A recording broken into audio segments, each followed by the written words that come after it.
Hello, my name is Sasha Sulam, and you're on my channel. Here, I talk about the stories of serial killers and other high-profile criminal cases. Today we'll discuss female maniacs. Do they even exist? Why are there far fewer of them than men? What drives them?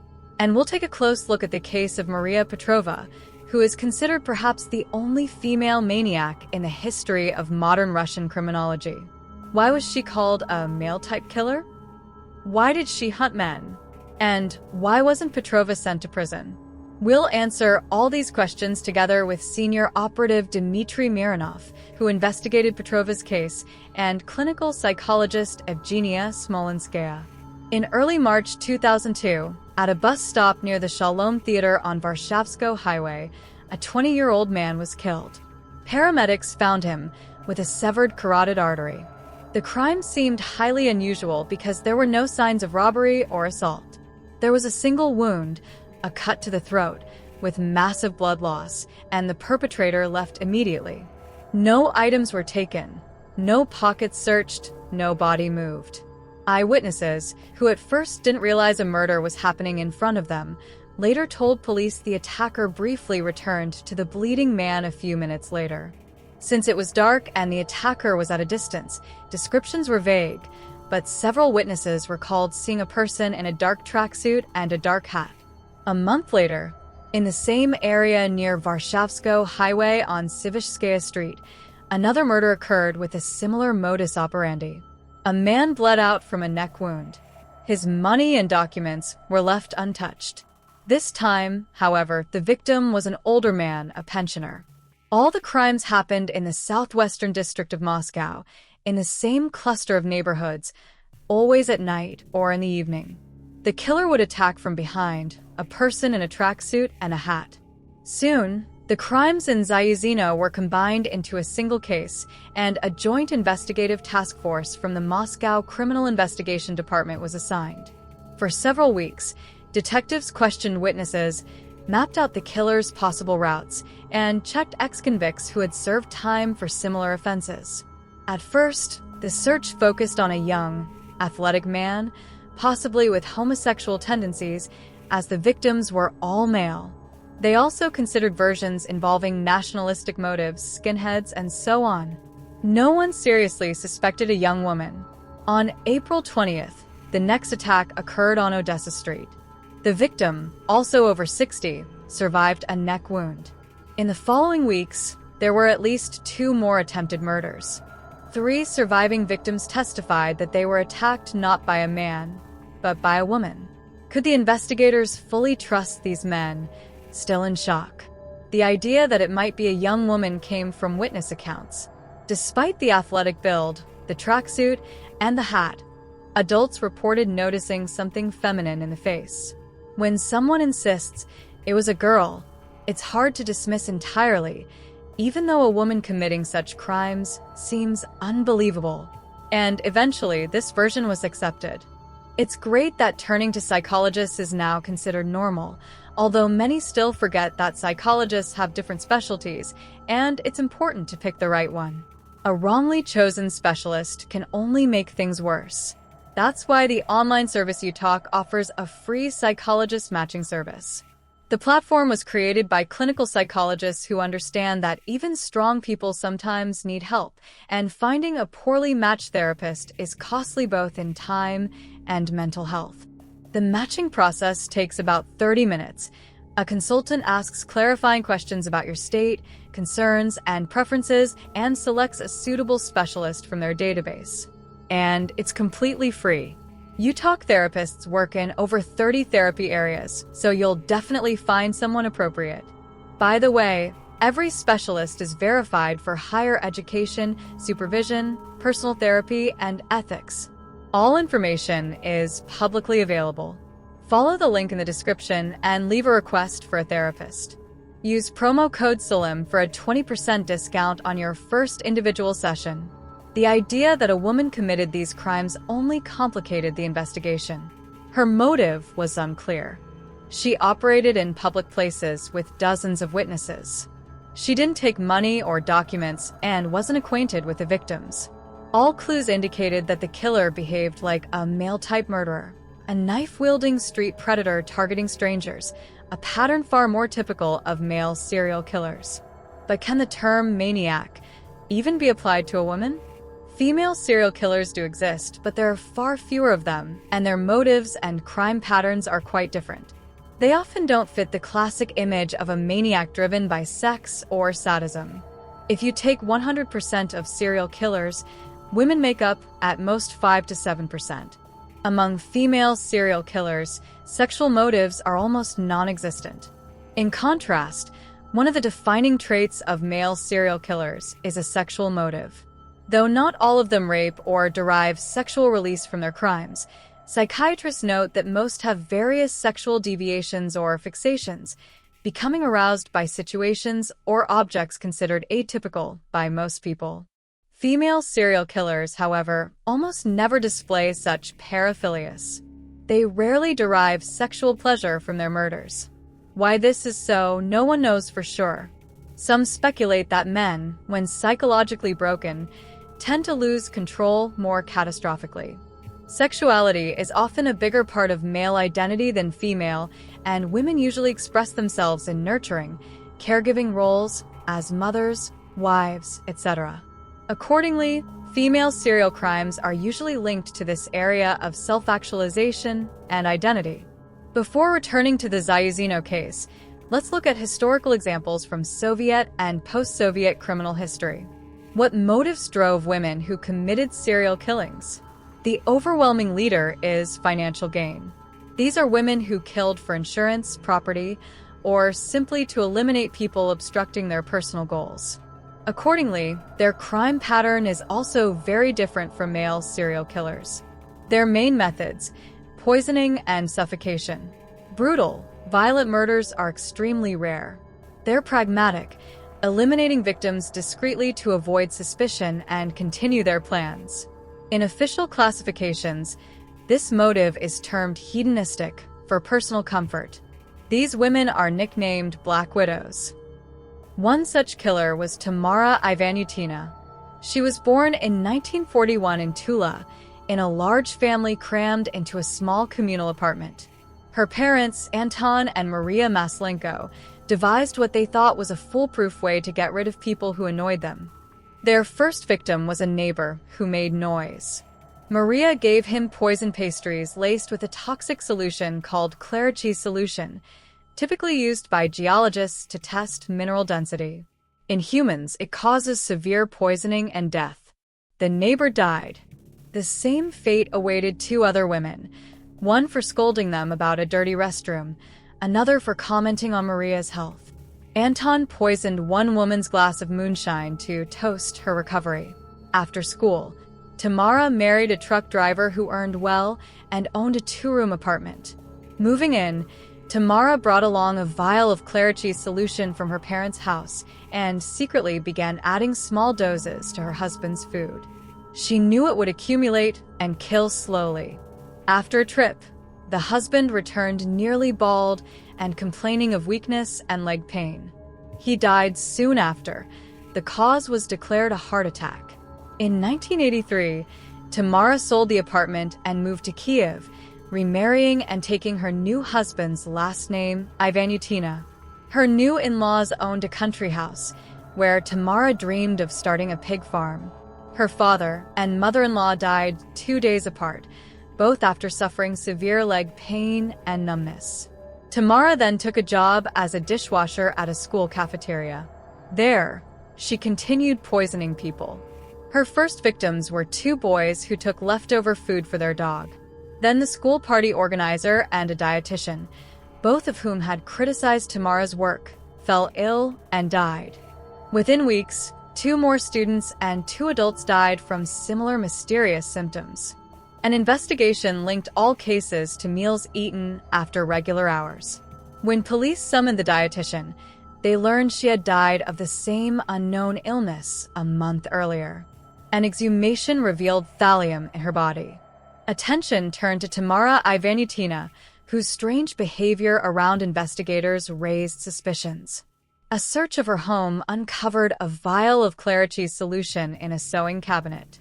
Ivanutina was charged with 9 murders and 20 attempted murders. Her younger sister Nina, who had used the same poison to kill her 69-year-old husband, was also arrested, along with their parents, Anton and Maria Maslenko. The Ivanutina case made headlines. It even prevented Tamara's 77-year-old mother from poisoning another neighbor who had refused to eat Maria's food. The Maslenko family case included 40 incidents, 13 of them fatal. Anton received 13 years in prison, Maria 10 years, and Nina 15 years. Tamara Ivanutina was executed by firing squad, one of the last women in the USSR to receive such a sentence. So your illness doesn't turn into a horror story. Don't Google your symptoms. It's better to consult competent doctors, especially since you can now do it even at night. The Na Popravku app allows you to find doctors, book appointments, get examinations at clinics, and, most importantly, consult doctors online from anywhere in the world. You don't have to pay for each consultation separately. Unlimited consultations are available by subscription. Na Popravku has its own permanent team of verified, qualified doctors who know how to communicate tactfully online. They won't prescribe anything unnecessary and will give professional advice, even on the most delicate matters. There are both adult and pediatric specialists available by subscription, and you can even add veterinary doctors as well. You don't need to schedule an appointment in advance. If you have a question, just write in the chat and a doctor will join the conversation within 15 to 20 minutes. They can help decipher test results, advise on nutrition, vitamins, and other health topics, and tell you whether you need an in-person visit or further examination. A month's subscription costs less than a single appointment at a private clinic. Try this online doctor service with a 20% discount for the first month using promo code SULAM, or sign up for an annual unlimited consultations package by the end of September with a 1,500 Russian ruble discount using promo code SULAM1500. Download the Na Popravku app via the QR code on the screen or through the link in the description, and take care of yourself and your health. The second most common category after financial killers is known as angels of death, or angels of mercy. This includes many nurses and women suffering from Munchausen syndrome by proxy when a person causes illness in those who depend on them. In earlier times, there was a subcategory, women who ran shelters for illegitimate children, roughly from the 18th to early 20th centuries, when it was socially unacceptable for a woman to raise a child out of wedlock. These women would take in babies for a small fee. The children either suffered neglect, abuse, or died from mistreatment. Sometimes these killings happened simply for the sake of killing. It was a phenomenon of asserting control, deciding whether a person lived or died, or in their eyes, relieving someone of suffering. The private orphanages Evgenia Smolenskaya mentioned have long vanished, but abuse of orphans still happens today, in state institutions and foster families. One modern example of an angel of death is Oksana Okley. In the small town of Krasnodon near Luhansk, she and her family were well known. They moved there in 2003 from a nearby village, receiving a 5-room apartment from local authorities. By 2007, Svetlana Okley was awarded the title Mother Heroine. The family had 6 adopted girls and 1 boy. The children participated in contests and academic competitions. Svetlana wrote children's stories and songs, performed by the family ensemble at local events. In 2010, Svetlana and her husband Alexander decided to adopt another child, Ilya. But Ilya was in an orphanage along with his 2 younger sisters, 4-year-old Liza and 2-year-old Katya. According to the law, siblings couldn't be separated, but this didn't bother the Okleys. They adopted all 3. 2 years later, the family had its 11th child. Ilya soon joined the family ensemble, but Liza and Katya didn't take part in performances. In August 2012, a 2-year-old girl named Nastia disappeared in the village of Semikino, 20 kilometers from Krasnodon. The last person to see her was her older brother, who described the kidnapping in detail. A black motorcycle with a sidecar approached them, driven by a man, with a girl about 12 and a woman dressed in a white medical coat and a black headscarf. The woman dragged Nastia into the sidecar, and they drove away. The girl's parents suspected the abduction was related to debts, but Nastia wasn't found with creditors. She was found at the Ockley family's country house. When questioned by police, the Ockleys claimed the kidnapped child was their adopted daughter Liza. When Nastia's real parents arrived, Svetlana admitted to stealing the girl because she had recently lost her adopted daughters Liza and Katya. She wouldn't explain where they went or why she hadn't reported them missing. She also couldn't explain the bruises and injuries on Ilya, their other foster child. According to media reports, Ilya approached one of the officers and said, "Take me away from here, or they'll kill me too." At the police station, Alexander Ockley and his 22-year-old daughter Yulia confessed. They admitted they needed to replace one of the foster girls whom Svetlana had killed. The abuse began in February 2011, less than a year after the adoptions. The first victim was 4-year-old Liza, who died from beatings that lasted several days. Svetlana asked her husband and daughter to dispose of the body. They burned it in a metal barrel at their country home. 9 months later, Katya died from mistreatment. Her body was dismembered and buried near the house. In court, both Alexander and Yulia pleaded guilty and gave detailed statements. Yulia described how the foster children could be forced to stand in a corner all day without moving. If they disobeyed, they were severely beaten. In December 2012, Alexander Ockley was sentenced to 4 years for complicity in murder and kidnapping. Yulia received the same sentence, but was granted a delay because she was pregnant. Svetlana Ockley was sentenced to 15 years in prison. She never admitted guilt and claimed the case was fabricated and that the children had been kidnapped by others. There's also another very popular female motive: revenge. Men rarely commit serial killings out of revenge, at least not against individuals who simply annoy them. Women, however, can carefully and methodically exact revenge on specific people who get in their way. Which type of killer does the woman from Varshavsko Highway belong to? She clearly wasn't a Black Widow, a robber, or seeking revenge, since she didn't know her victims. Did she consider herself an angel of death? Or was she one of the very few women who take pleasure in the act of murder itself? In April 2002, investigators had no answers. But it was already clear they were dealing with an organized criminal. The very first clue was that the seemingly random, illogical attacks always occurred at moments when there were the fewest witnesses. This wasn't someone in a psychotic break running into the street with a knife. The killer conducted reconnaissance, walked past the victims several times, circling like a shark before attacking. There was even a possibility of an underlying sexual component, though not an obvious one. They were dealing with someone who greatly enjoyed the process. Supporting the theory that the killer had developed a taste for murder was the fact that the intervals between attacks were shrinking, a month between the first and second, then less. Police posted plainclothes officers and undercover agents around the area, expecting an attack at any time, possibly even on one of them, but it never happened. The killer was eventually caught by accident at one of the police checkpoints in the south of the city. Why was she caught by accident? Her composite sketch had been distributed to police stations across Moscow. A police trainee on patrol noticed a girl who resembled the sketch. He lit a cigarette, accidentally dropped it, and bent down to pick it up. At that very moment, a sneaker with a small bloodstain stepped onto the asphalt in front of him. The trainee quickly reported it to a local officer, and together they followed the suspected killer. When approached, she hesitated, grabbed her bag, and bolted away on foot.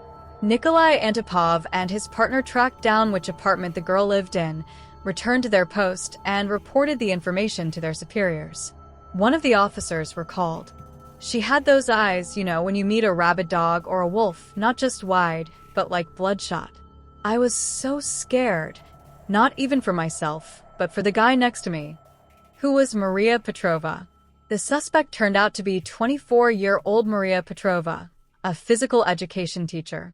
One of the investigators said he immediately understood who she was the moment he looked into her eyes. At first, Petrova denied everything and refused to cooperate with the investigation until one of the detectives promised her that if she confessed to at least one of the attacks, they would let her go. This created a legal mess, one that could have led to the entire case falling apart in court because Petrova was tricked into writing a full confession for one of the incidents. When her lawyer finally arrived, he had her withdraw all previous statements, citing coercion and illegal pressure. At that moment, the only evidence left was a tiny bloodstain on her sneaker, and even that could be easily dismissed in court. As one officer noted, "Well, so what? I go jogging, I step on things. I might have stepped in something." It was only Detective Dmitry Mironov who managed to get her to open up by establishing a psychological connection. No one lied to her anymore about being released or about how long she might spend in custody. But a human attitude, no matter how terrible the person, often opens the door for them to talk, even if they embellish, omit details, or try to make themselves look better. People rarely confess for no reason. If something this strange happened, there were probably deeper reasons behind it. How was she placed on record at a psychiatric clinic? There are conflicting accounts about how Maria Petrova became a killer. Some sources describe a normal childhood, while others claim that when she was 4, her alcoholic father beat her mother so badly that the woman spent several days in the hospital. Officially, Maria came from a proper Soviet family: mother, father, and older brother. Both parents were respected coaches in swimming, masters of sports, and teachers. No one in the family had bad habits. There was no abuse, physical or sexual, from anyone in the family. Maria was reportedly born healthy and developed normally. She had a range of typical childhood hobbies, did well at school, and graduated with good grades, nothing remarkable in either direction. But according to other accounts, she was introverted, antisocial, and displayed aggression towards animals and even other children. As a teenager, Petrova was diagnosed with schizotypal personality disorder and was registered at a psychiatric clinic. However, she never attempted suicide or committed violent acts against herself or others. It was a typical case of domestic conflict. Her strict mother, wanting to take no risks, called for psychiatric services. Most schizophrenia spectrum disorders, especially those affecting a person's ability to perceive reality, have a significant genetic basis, but environmental factors can trigger them. Childhood trauma, head injuries, abuse, neglect, or bullying can cause these dormant tendencies to surface. But it's important to note, people with schizophrenia spectrum disorders are usually not violent. In fact, they're more often victims of violence. It's rare for them to harm others. How did rape affect her? Despite her diagnosis, Petrova was passionate about swimming and participated in city competitions. But one day she abruptly quit. One version claims that this happened after she was raped at age 18. According to her own words, it wasn't particularly traumatic for her. She acknowledged it happened, but treated it as a fact rather than a life-altering event. It allegedly happened at a small gathering with acquaintances. They invited her for drinks, and after some time, she suspects they spiked her drink. She later woke up, realizing she'd been assaulted. When she met the attacker later, she simply avoided greeting him. Many people go through trauma but manage to recover if they have a supportive environment that helps them cope and regulate their emotions. When such support is absent, and especially if combined with mental illness and risk factors like poverty, violence, and poor parental role models, a person's behavior can escalate into something far more dangerous, even violent. After finishing school, Petrova completed a secretary course and worked as a sales clerk and waitress, though she never held a job for long. Instead of focusing on a career, she turned to her personal life. She was an attractive young woman who never lacked male attention.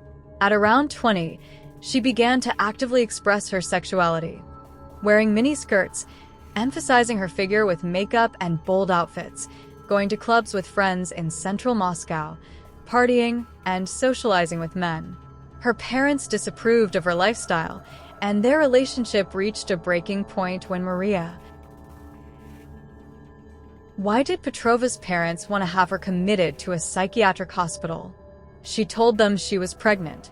Then came a miscarriage, new quarrels and scandals, and her parents constantly threatened to have her institutionalized. At the time, she was in a relationship, if I'm not mistaken, with her brother's friend. He was older, but not an adult man yet. Everything was within reasonable limits. Nothing abnormal in that story. Of course, there were disputes with her parents afterward, mostly with her mother, naturally, because mothers are usually the first to find out about these things. In short, it was all pretty standard family drama. Why did students consider Petrova weird? A few years before her first murder, Maria began working as a PE teacher at a vocational college, while also doing part-time work at a fitness club in the evenings. Students found her withdrawn and a little odd. They made fun of her behind her back. At first, it was just about her strange mannerisms. She would walk into the gym in her sportswear, glance around with a peculiar look, and walk out. Some students started saying things like, "She acts like a nutcase." But, according to investigators who questioned students while searching for her, no one had reported any overtly inappropriate or dangerous behavior from her prior to her arrest. Sure, people would gossip afterward, how she dressed, how she behaved, but back then miniskirts and high boots were fashionable. She didn't wear anything inappropriate to classes, only sometimes to her other job. What made Maria commit her first murder? Even she couldn't fully explain that to investigators. One evening, she went for a run and, just in case, slipped a knife into her jacket sleeve. While passing a bus stop, she noticed a young man. According to her, he grabbed her and made unwanted advances. At that moment, she pulled out the knife and slashed his throat. When asked why she carried a knife, she claimed it was for protection from stray dogs. When investigators pointed out that the man was sitting and just insulted her, which wasn't exactly sexual assault, she answered, "I thought he might try to rape me." It was indeed a dangerous time in Moscow, but still, women didn't typically run around with knives up their sleeves. Her explanation seemed irrational, but within her personal mindset, where she believed the world was full of predators and threats, it made sense. She saw men as inherently dangerous and thought if she were ever attacked, she might not have time to defend herself. What was Petrova's real motive? When describing the first murder, it was noted that the killer had returned to the crime scene minutes later. Maria never explained why she went back to look at the man bleeding out on the ground. That was the one question she could never answer. Officially, she claimed she was either defending herself from harassment or retaliating against unwanted attention from an older colleague. But when asked why she didn't kill the actual man who harassed her regularly, she said she was afraid of losing her job. These evasive, defensive answers made it clear she had deep-seated difficulties explaining and processing her emotions.